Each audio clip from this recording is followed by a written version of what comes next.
Weekly email. Unlocking young minds, nurturing diversity awareness and resilience. I hope you've managed to have a satisfying week and that it's been filled with personal successes, big and small, throughout.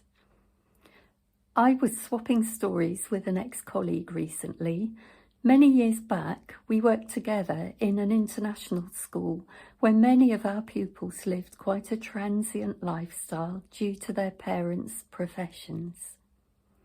These young children would turn up at school at all times of the academic year and stay with us for anything from 3 months up to around 3 to 5 years.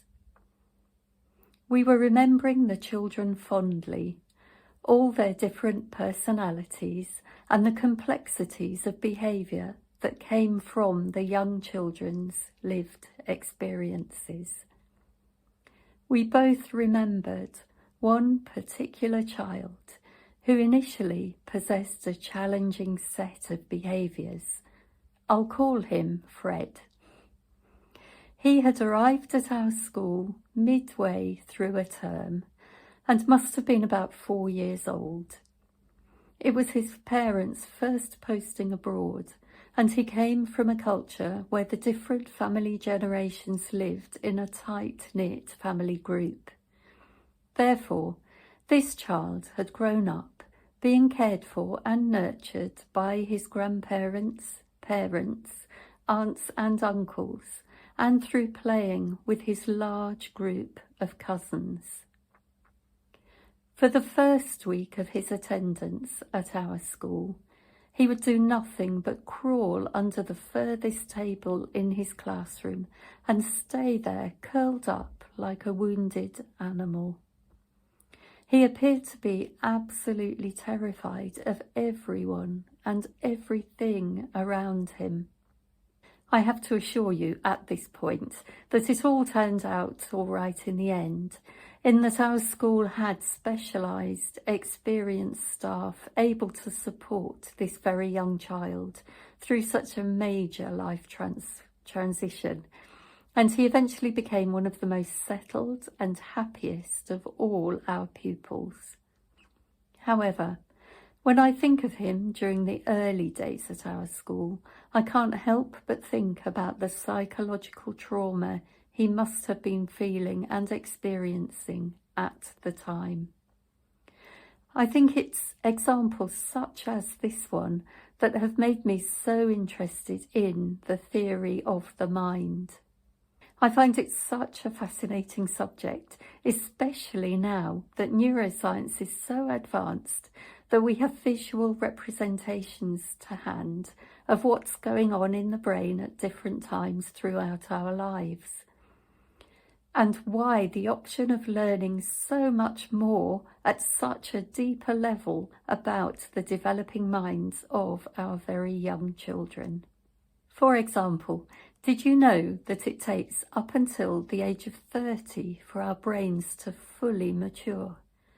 And that up until the age of 3, children are incapable of forming factual memories, because up to this point of brain development, they're driven purely by internal drives and instincts. And by the age of 6, the brain has grown to 90% of its adult size, and that at 7 years old, children have developed their own style of learning. This is why, in my opinion, it is so important to teach young children about all the aspects of diversity awareness in these early years. I believe it's important to understand children in terms of brain development.